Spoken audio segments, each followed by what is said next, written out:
اهلا بيكم، معاكم شهاب خالد والكلام على ايه؟ لا، اكون سند ليه وهو في المحنه اللي احنا فيها ديت. انما تقول لي ابن اولاد النادي الاهلي وابناء النادي الاهلي وبيهاجموا النادي الاهلي والكلام ده، دي ليها مصالح شخصيه. الخروج من الازمه اللي حصلت. وخدوا بالكم، الازمه ما كانتش مباراه سان داونز، الازمه بقى لها فتره، لكن تفاقمت الازمه ووصلت للذروه وبينتها وكشفتها في فرق بين ان انت بالظبط، تقول ايوه. في فرق ان انت تقول اللي بيحصل ان في يتقال. اخطاء، وفي فرق ان انت تهاجم. طبعا كلنا شفنا ماتش الهلال وسان داونز اللي خلص بالتعادل 1-1. واعتقد كده موقف الاهلي بقى سهل ان هو لو كسب الهلال هنا يصعد. بس خليني اتكلم معاكم شوية عن النادي الاهلي. انا طبعا زملكاوي، وهتكلم عن النادي الاهلي وعن اللي انا شايفه في الكورة في مصر الفترة الاخيرة دي كلها. طبعا احنا اخر سنتين الزمالك واخد الدوري واخد الكاس، والكاس بتاع السنة 2022 طلعنا منه قصاد بيراميدز قبل النهائي، وهم كانوا بيلعبوا ب10 لاعبين. والنادي الاهلي المفروض هيلعب النهائي مع بيراميدز بتاع في كاس 2022، وربنا ما يوفقوش لان اكيد زملكاوي فاكيد مش هبقى حابب ان الاهلي يكسب. بس اللي هتكلم عنه هو ايه اللي جرى للاهلي فجأة. يعني من ساعة ما الفار دخل مصر وانا بقيت بشوف ان الاهلي ما بيخلصش الدوري من الدور الاول ولا حاجة، لا وساعات بيطلع تالت بالعافية وممكن يبقى تاني بالعافية. واصلا هو رايح السنة دي افريقيا بالحب، يعني هو المفروض انه مخلص تالت يروح، بس طبعا عشان المطوشة بتاعته هو اللي كانت بتتأجل في الموسم اللي قبليه، عشان كان بيلعب في كاس العالم للأندية ومكسر الدنيا. عشان كده ايه، قالك احنا هنبعت النتيجة بتاعت الدور الاول وهو كان المركز التاني مش التالت ولا الاول، ويلعب افريقيا السنة الجاية عادي عشان شكل ان النوس ايه ما يزعلش. طب حلو، رحت لعبت افريقيا. ارجع لك بقى بالذاكرة لورا شوية، قبلها انت لعبت كاس العالم الاندية برضو بالحب، عشان انت كنت وصيف في نهائي دوري ابطال افريقيا قصاد الوداد اللي الماتش اتلعب على ملعبه. وده طبعا كان تقصيرا منك انت اللي ما بعتش الملف، وبصراحة دي حاجة تحسب لإدارة الخطيب. فدي نقطة. ورحت خسرت النهائي ولبستها في ان الجماهير بتاعت الوداد كانت موجودة كتير والملعب كان على ارض الوداد، فده طبيعي ان انا اخسر. ماشي يا عم. رحت لعبت كاس العالم للأندية، كنت مكسر الدنيا قدام اوكلاند سيتي اللي بالمناسبة بيروح كل سنة. يبقى اوكلاند فوق الاهلي عشان اوكلاند ايه، شارك اكتر من الاهلي. فانت كسبت اوكلاند سيتي باين وسياتل وبلح الحمص باين، كسبت فرق تعبانه كده، ورحت تلاعب ريال مدريد. وحسستوني قبل الماتش ان وانتوا رايحين تلعبوا ريال مدريد ان خلاص بقى ان الاهلي هيلاعب غريمه الاوروبي، يعني حاجه في منتهى الضحك. رحت باقل مجهود، اقل مجهود انت خسرت 4-1. انا اتفرجت على الماتش وما كنتش شايف ان الاهلي مؤثر، يعني ما كنتش شايف ان الاهلي جامد. لا انا كنت شايف ان ريال مدريد كان بيتبع معاه اسلوب اللي هو ايه، انت عايز ايه، عايز ايه، عايز تجيب جون تعالى هات جون، عايز تجيب اتنين تعالى هات اتنين. يعني هو كان عايز يتعامل معاه معاملة ليفربول ساعة ماتش ال5-2. بس هو الاهلي ما مش ليفربول، هو الاهلي فريق عادي، فريق عشوائي، فريق مصري. بلاش عشوائي عشان الاهلاويه ما زعلوش، هو فريق مصري ما فرقتش عن عشوائي كتير. طيب يبقى انت رحت شلت 4 من ريال مدريد، وكان ليك الفخر ان انت شلت 4 من ريال مدريد، والجونين الاخرانيين جم في الوقت بدل ضايع، يعني ما بيتحسبوش بحسبة الاهلاويه يعني. فماشي يا عم، انت خسرت 2-1. رحت لعبت فلامينجو برازيلي، يعني انا بتكلم عن امريكا اللاتينيه، انا مش بتكلم عن اوروبا. امريكا اللاتينيه اللي هي ماشي يا عم، فيها البرازيل وفيها الارجنتين وبتاع. بس انا عايز اقول لك معلومه، ان ابرز الاسامي اللي موجوده في الارجنتين والبرازيل وتشيلي وكوادرا وكولومبيا والحتت والاماكن ديت اللي انت شايف ان هم دول منبع اللي بيجي منه افضل لعيبه في العالم زي ميسي ومارادونا وبيليه. فان اغلب لاعبيهم او 90% من اللعيبه بتاعت المنتخب اصلا كلهم بيلعبوا في اوروبا. يعني ما شفتش انا حد من فلامينجو البرازيلي متألق قوي يعني في البرازيل، ولا من حلبسة الارجنتيني متألق في المنتخب مع الارجنتين. كلهم بيلعبوا بره، كلهم بيلعبوا في اوروبا. اللي انت نفسك جماهيرك كانت بتشتمها في ماتش اسوان، كانت بتقول هيلا هيلا هوبا كذا كذا بتوع اوروبا. فاللي هو على اساس ايه نخش بعدها على دوري ابطال افريقيا، والمفروض ان المجموعه بتاعتك هي مجموعه سهله، ومحدش يقنعني ان الهلال السوداني او القطن الكاميروني الهيلا هوبا بتاع المجموعه حاجه بالنسبه للنادي الاهلي اللي هو فوق الجميع، اللي كان هيكسب ريال مدريد، حاجه صعبه. معاك سان داونز، ماشي، سان داونز فريق كويس، يعني فريق يتصنف من الفرق الكويسه، مقابلته صعبه بس عادي انك تكسبه على ارضك، انت عملتها قبل كده عادي يعني، وموضوع الفرقه مش قويه قوي يعني. بس انت لا، انت يعني تتعادل معاها بطلوع الروح على ارضك وتشيل 5 تاني. طيب يعني انت افريقيا بلح، في كاس العالم للانديه اللي انت بتروحه بالحب بلح. طب انت عندك مشاكل؟ يعني انت كنادي اهلي ايه مشاكلك؟ فلوس؟ لما عادل القيعي قال تصريح ان هو ما عندوش، الاهلي ما فيهوش فلوس، الناس هجمته، طلع انكر الصبح اللي هو لا الناس فهمت غلط، انا ما كنتش بتكلم عن فلوس واحنا مش ناقصين فلوس، الاهلي مش ناقص فلوس.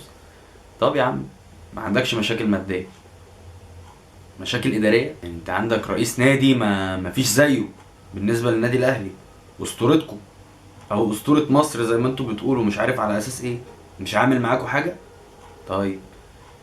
طب اللعيبه فيها مشكله. قبل اللعيبه المدرب مارسيل كولر ايه مشكلته؟ انا شايف بصراحه من وجهه نظري ان المدرب كولر ما عندوش اي عيوب، ومدرب اللهم صل على النبي عليه، يعني شخصيه، حد غلط بيطلعه، بيعرف يتحكم في الفرقه، ما فيهوش مشاكل. طب اللعيبه فجاه اللعيبه بقت وحشه على اساس ايه؟ انت عندك قفشه القاضيه، ممكن قفشه ده اللي في الموسم اللي بعد القاضيه ممكن قصاد طلائع الجيش حط جون من نص الملعب، يعني فجاه قفشه بقى وحش. طب محمد شريف وحش، طب السولية وحش، طب معلول وحش. انت فرقتك مش ناقصها حد، يعني فرقتك ولا ناقصها لعيبه، ولا فرقتك ناقصها مدرب، ولا ناقصها رئيس نادي، ولا ناقصها اي حاجه. بس عارف المشكله في ايه؟ ان انت هنا بطل ومفيش حد يقدر يجي جنبك، وبتبقى محزنه في القنوات بتاعت الرياضه كلها، بتبقى محزنه لما بتتعادل او بتخسر، وبتحس ان انا داخل ميتة، وبتبقى افراح الدنيا كلها شغاله وانت كسبان. طب انت ايه مشكلتك؟ مشكلتك ان انت بمجرد ما بتخرج، يعني بمجرد ما بتخرج بره مصر او بره اتحاد الكوره المصري بتتفضح، بتبان على حقيقتك ان انت بلح، ان انت ما جيتش، انت مش موجود. انت مين يا ابني؟ يعني انت الاهلي؟ طب اقول لك انا على حاجه بسيطه، بايرن ميونخ الالماني، ما هو اخر 10 سنين ولا اخر 8000 سنه هو اللي بياخد الدوري عنده. بس شوف بقى، يعني شوف بايرن ميونخ بيعمل ايه في دوري ابطال اوروبا، بيثبت فيها فعلا ان هو فريق صعب، فريق تخاف تقابله. انا كريال مدريد، انا كسيتي، انا كبرشلونه، انا كانتر، كل الفرق دي بخاف اقابل بايرن. ليه؟ عشان هو بس مش كويس قوي في الدوري، يعني هو مش شادد حلو في الدوري وبياخد الدوري كل سنه وبيبقى من صعبة نفسه، لا، هو كمان في دوري ابطال اوروبا هو من صعبة نفسه. لكن انت اخر كام سنه في دوري ابطال افريقيا، انت خدت البطوله مرتين، واحده منهم على حس الزمالك، وطلعت من نهائي قصاد الوداد، فانت مشوارك الافريقي كويس.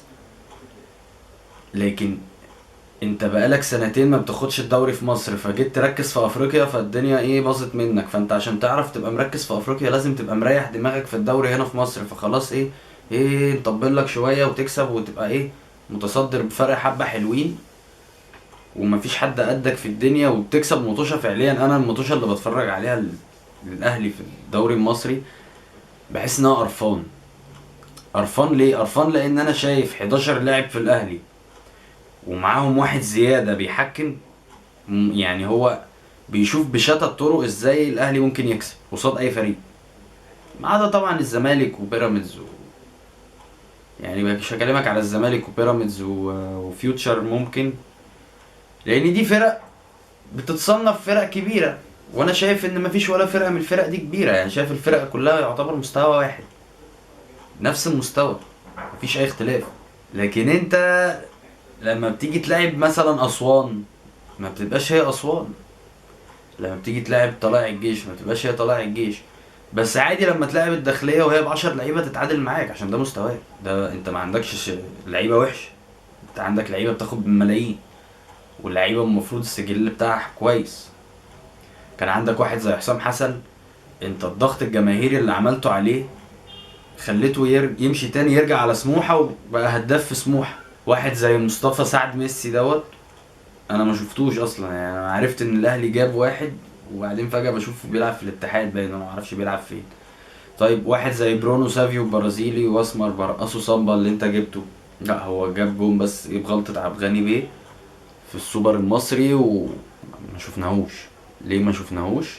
لانه تقريبا كان حاول يفضح الدنيا ماشيه ازاي عندكم، بس انتوا بتعرفوا تكتموا كويس قوي. وعلى فكره انا عايز اقول حاجه، هو الاهلي ما بيعرفش يكتم كويس او ادارته كويسه زي ما الناس فاكره، لا هو الاهلي عنده ناس شايفه من وجهه نظرها ان القرار ده ما ينفعش الناس تعرفه، او السبوبه دي ما ينفعش تطلع للناس، او العقد ده ما ينفعش يتسرب، او النادي الاهلي ما ينفعش يتقال عليه كخه، ما ينفعش يتقال عليه وحش. من الصعب انك تسمع ان النادي الاهلي وحش او اداؤه سيء. ليه؟ لان دايما في ظروف، دايما عنده ظرف، كل شهر كده في ظرف يعني هو الاهلي كل شهر عنده ظرف. مثلا ايه؟ اصل الجماهير ما بتشجعش، بتغني بس، يعني بتروح تقول التالتة شمال بس ما بتشجعش، ماشي. اصل اللعيبه ما مخنوقه، اصل الشناوي مش عارف مطلق باين فمش مركز. صحيح ايه الشناوي؟ انت عندك الشناوي، يعني عندك محمد الشناوي ده المفروض ان هو في اللحظه اللي كان بيستلم فيها جايزه او بياخد فيها جايزه احسن لاعب في افريقيا، كان بيجاب فيه جوان من زيزو وامام عاشور جوان، انا لو واقف جون هصدها، او على الاقل مش هغلط، يعني مش هطلع الطلوع الجامد ده. انا مش بقارن بين الشناوي واي حارس تاني، لا انت حطيت نفسك فوق الجميع، فانا بحاول بقى ايه، يعني انا بشوفك بقى انت عايزني اشوفك فوق الجميع، طيب ماشي. انا بس يعني انا بتفرج عليك قدامي كده وبشوف انت بتعمل ايه، وبشوف الدنيا بتمشي معاك ازاي، وبشوف لما بيحصل لك ازمات انت بتتعامل معاها ازاي. بقرف بجد، بقرف، مش عشان انا بشجع النادي المنافس، هو كده كده انت يا اهلي مهما عملت انت مش هتعرف تبقى زي النادي المنافس. ليه؟ لان انت لما بتتحط في ضغط بشوية جمهور ولا بكم صفارة ولا بشوية شمس بتطلع بفضيحة. انا قصاد الترجي بلعب ورئيس النادي بتاعي مسجون ومعرفش مين اللي ماسك النادي ومعرفش مين اللي هيقبض اللعيبة، والمدرب بتاعي جاي يشغل دماغه عشان هو ما عارف ان احنا عايزين نمشيه بس مش عارفين بسبب الشرط الجزائي، فقال لك خلاص انا هطلع اهبل. خسرت 2-0 من الترجي على ارضه بالعافية، يعني هو الترجي ما هنيش، ولما جه هنا على ارضي انا كسبته 3-1. انا خسرت من شباب بلوزداد على ارضي بركله جزاء وهميه، ما تهنتش. يعني شباب بلوزداد حتى لما جابوا الجون ما راحوش راحيه الجماهير عندنا وعملوا لنا النسر. انا اتعادلت مع المريخ وكان يحق لي ان انا اكسب، وانا عندي كل الظروف دي، بس انا مش هتكلم واحاول ابرر للزمالك، لان الزمالك ازمته هتخلص امتى؟ لما مرتضى منصور ما يمسكش رئيس نادي، لما فريرا يمشي من بدري، اصلا انا نفسي فريرا يمشي، ولما حد من ولاد النادي يمسك النادي، ما يجيش رجل اعمال يمسكه. لان بجد يعني كمية السرقة والنصب والرشوة والمحسوبية والقرف اللي بيحصل جوه النادي كتير. بس الفرق بين الفساد اللي بيحصل في نادي الزمالك والفساد اللي بيحصل في النادي الاهلي، ان الفساد اللي بيحصل في نادي الزمالك مصر كلها بتعرفه، انما الفساد اللي بيحصل في النادي الاهلي لو حد اعلامي اهلاوي طلع اتكلم هيتحول لمجدي عبد الغني، لو حد اهلاوي اتكلم هيتحول لايمن يونس. يعني انت عندك الناس الاهلاويه اولاد النادي لما بييجوا يتكلموا مثلا عن مشاكل او فساد او حاجات بتحصل جوه النادي، ما فيش بعدها فتره بقى بتلاقيه راح في قناه القرد ولا قناه مش عارف ايه، ولا مش موجود، ولا ما بتسمعلوش حس، ولا بيطلع يتكلم عن الفريق المنافس. بيتحول فجأة كده ان انت مش عارف بقى تاخد وتدي معاه في الكلام. ليه؟ مش هقولك بسبب الشعبية الجماهيرية اللي عند النادي الاهلي، لان برضو نادي الزمالك عنده شعبية جماهيرية، بس الفكرة ان الشعبية الجماهيرية بتاعت النادي الاهلي اكتر شوية. ليه؟ لان هتلاقي مثلا مع احترامي للاهلاويه 40 او 50% من اللي بيشجعوا النادي الاهلي، انت لو سالته انت بتشجع مين هيقول لك بشجع الاهلي. طب قلت له طب مين مدرب الاهلي هيقول لك حماده طلبه. ده غير ان ال 40% اللي انا قلت عليهم ولا ال 50% دول نصهم بنات اصلا فاكرين ان محمد صلاح بيلعب في الاهلي. فده طبيعي يعني، عادي لما انت تصدر لي نادي يكون هو نادي الدوله. بس معلش مع احترامي للدوله ومع احترامي لاتحاد الكوره، مش تستنضفوا نادي؟ طيب يعني هاتوا نادي فعليا انا لما اتفرج عليه احس ان ده نادي يستحق ان هو يكون نادي قوي.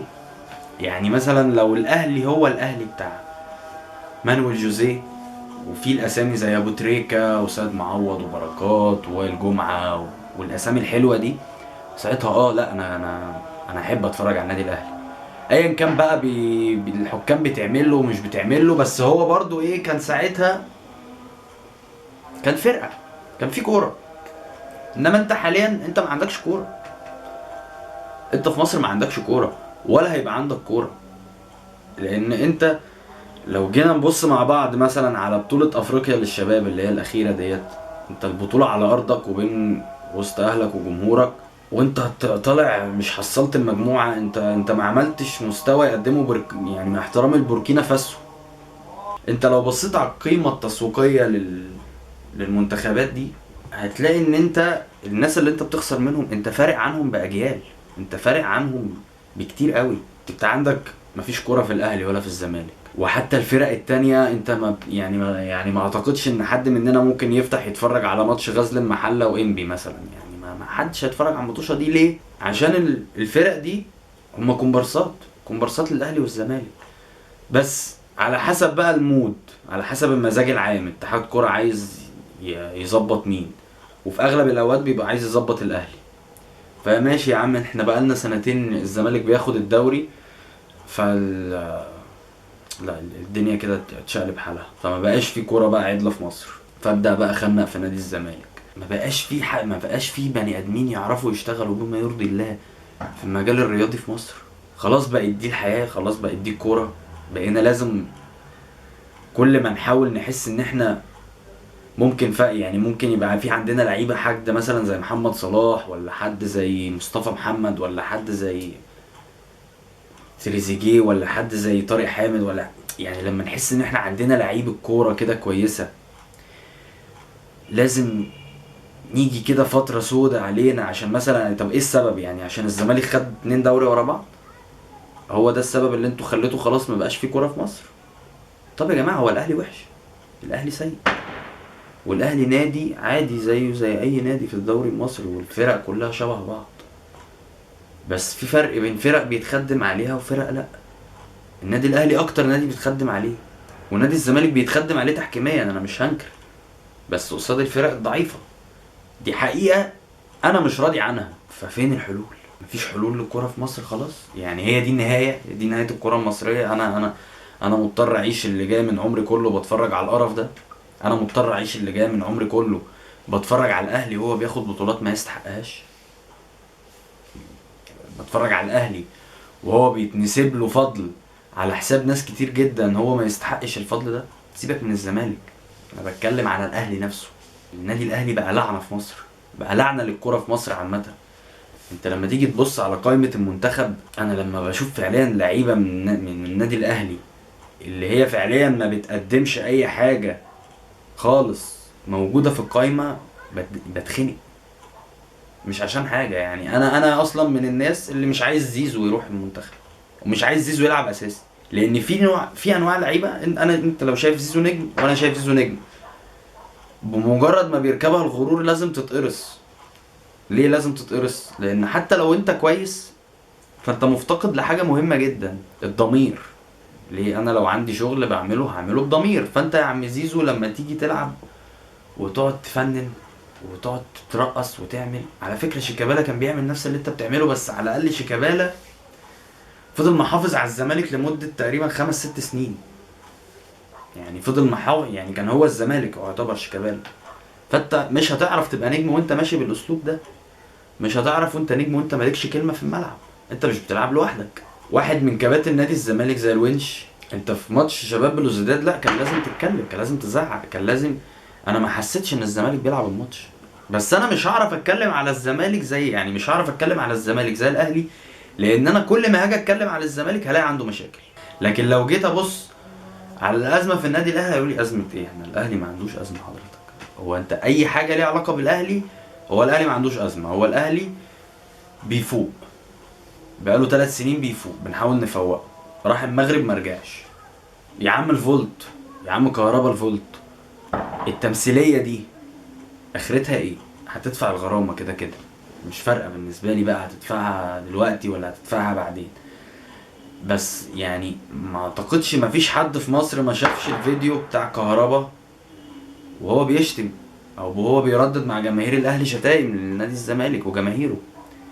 انا ما عنديش مشكله، انا ما بقولكش ان لعيبتي قايمه من على سجاده الصلاه، بس انا لعيبتي واللعيبه المهمه عندي بتتعاقب بال8 وبال13 ماتش ايقاف بعد الموقف اللي بيعملوه على طول.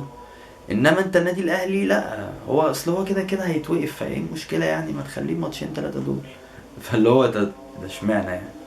لو في عدل انا مش هتكلم، لكن لما ما الاقيش عدل عيب. وبالنسبه بقى للصفقات المشبوهه، صفقه برونو سافيو دي ايه؟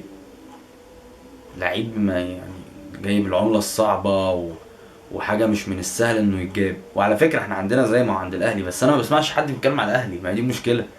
ان انا دايما انا بسمع من عندي انا سامسونج جاي مش عارف بكام مليون دولار، ومش عارف مين برضو جايب مليون دولار، والملايين اللي بتتصرف في نادي الزمالك والصفقات كلها تعبانه. يا عم انا ما قلتش ان الصفقات جامده، بس هو ايه الصفقات الجامده اللي عملها الاهلي؟ مروان عطيه واحمد جندوسي ومش عارف ايه. ماشي، تألق اللعيبه دي كان قدام مين؟ ما انا عايز اقول لك على معلومه، انا عمرو السيسي عندي جايب 2 ولا 3 اجوان. هل ده معناه انه لعيب فاجر؟ لا خالص. ده معناه انه ما كانش يعني الفرقه اللي قدامه ما كانتش موجوده، يعني ما كانتش فرقه تستاهل ان هي اصلا ايه يتعمل لها احصائيه. انما انت بتيجي قصاد الفرق، مش هقول لك الكبيره، الفرق العاديه، يعني مع احترامي للهلال السوداني يا اهلي، هو مش ده الفريق اللي هو يتعمل عليه الضجه. الشناوي انت مش بتتكلم باسم حارس مصر، انت المفروض حارس دولي، يعني بتقف في المنتخب. انك تطلع قبل ماتش سان داونز اللي شلت فيه 5 وتتكلم وتقول ان الفرق الافريقيه بتختار الوقت اللي فيه شمس وقف احا وعيني وما بشوفش والهبل ده، لا دي مش حاجه مقبوله اصلا، يعني دي حاجه ما تلقش ان انا اسمعها من كابتن النادي الاهلي. لو انت شايف من وجهه نظرك ان النقد بتاعي شديد للنادي الاهلي، فده اقل حاجه، ده انا كده محترم جدا، ده انا كده ما بغلطش في حد، ما بهينوش، انا كده بكلمك اللي هو انا واحد قرفان من الكوره في مصر كلها عامه. فما تجيش انت تحسسني ان احنا عندنا ريال مدريد وانا ما اعرفش، ما تجيش تحسسني ان احنا عندنا حد بيعمل معجزه ارسنال في الدوري المصري وانا ما اعرفش. انت بتكلمني عن فريق انتوا بتحاولوا ترجعوه ان هو ياخد البطولات تاني، ويرجع هو اللي بيكسب، ويرجع الاهلاويه يزيطوا، ويرجعوا الزمالك في المركز الثاني او الثالث او العاشر ويبقى متضايقين. طيب ماشي، انا بقترح والله، يعني احنا كجماهير الزمالك كلنا نمضي كده ان احنا مش عايزين نشوف الزمالك بيلعب في الدوري المصري، مش عايزين نشوف الزمالك. يا عم خلي الزمالك يلعب في اي دوري تاني، يروح يلعب في الدوري السوداني، ما عنديش مشكله. والاسماعيلي ممكن يهبط، خلوه يهبط، وخلوا الاهلي بقى يلعب لوحده مع انديه الشركات ويروح ياخد الدوري وياخد الكاس، او بلاش يلعب. ليه يلعب؟ احنا ممكن نسيب له الحاجه عنده زي ما هي. يعني بجد حرام، يعني بجد حرام عليكم، كفايه فساد يا اتحاد الكوره، ريحتك فاحت بجد، كفايه فساد. احنا كجماهير خلاص الموضوع بقى مفضوح، الموضوع بقى مفضوح وريحته مقرفه، وبقى خلاص ما بقى الواحد بقى بيتفرج على اي كوره بقى بيبقى قرفان، بقى بيبقى مش طايق، بيبقى عايز يحول، سواء اهلي او زمالك او بيراميدز او كل دي عشوائيه. العشوائيه كترت قوي في الكوره في مصر. احنا محتاجين نجيب دورة في الكورة عشان نبدأ نعيد ترتيبها من الاول وجديد. لازم اتحاد الكورة ده كله يمشي. وبالنسبة للنادي الاهلي، يعني انا مش عايز اقول لك، هو لو فعليا اللي انا قلته ده حصل واتحاد الكورة ده مشي وجي ناس فعليا بتشتغل بضمير والحكام راعوا ربنا والدنيا مشيت صح، انا صعب الاقيك بتطلع على المركز العاشر. يعني انك تعدي العاشر تطلع للتاسع او صعب، لان هو ده مستواك ولازم تعترفه. يعني المحترم اللي هيعترف، انا عن نفسي هعترف ان الزمالك في لعيبه كويسه ولعيبه وحشه جدا. اللعيبه الوحشه جدا بتظهر اكتر من اللعيبه الكويسه، لان اغلب الكويسين بيبقوا قاعدين على الدكه بسبب ان في مدرب جاي يخلص حقه فينا احنا الجماهير. يعني هو جاي يخلص حقه من رئيس النادي ولا من اللي حصل معاه فينا احنا، دي حاجه ما ترجعليش. اتحاد الكوره جاي يخلص كل مشاكله مع الزمالك. فيعني ازمات القيد والحاجات دي كلها بتثبت كلامي، بتثبت ان انت فعليا انت بتتحارب من دولة كاملة مش عايزاك تكسب او مش عايزاك تفضل واقف على رجلك شوية. فلو الاهلي اتحط في نفس الضغط ده هيقع وقعة وحشة. فانا كده بوصل لنهاية الفيديو، واتمنى من اصحابي الاهلاوية ما يزعلوش لو انا لو شافوا في كلامي مثلا ان انا بتكلم في حاجة غلط او باجي عليهم شوية. بس انا شايف يعني انا في بداية القول قلت ان دي وجهة نظري، فاتمنى ان محدش يزعل مني، واتمنى فعلا نشوف كوره نظيفه. يعني انا ما عنديش اي اعتراض خالص ان انا اشوف النادي الاهلي بيكسب وبيلعب كويس وفي لعيبه كويسه والدنيا فيها ماشيه فيها بنظام ومفيش فساد. واتمنى ان انا اشوف بقيه الفرق كلها كده ونبدا نتفرج على كوره ونبدا نعلى شويه، يعني نحاول نتعلم من الدوري السعودي. مش هقول لكم غير كده. اتمنى الفيديو يعجبكم، ما تنساش اللايك والشير والكومنت وتفعل زرار الجرس عشان يوصلك كل جديد. والكلام على ايه؟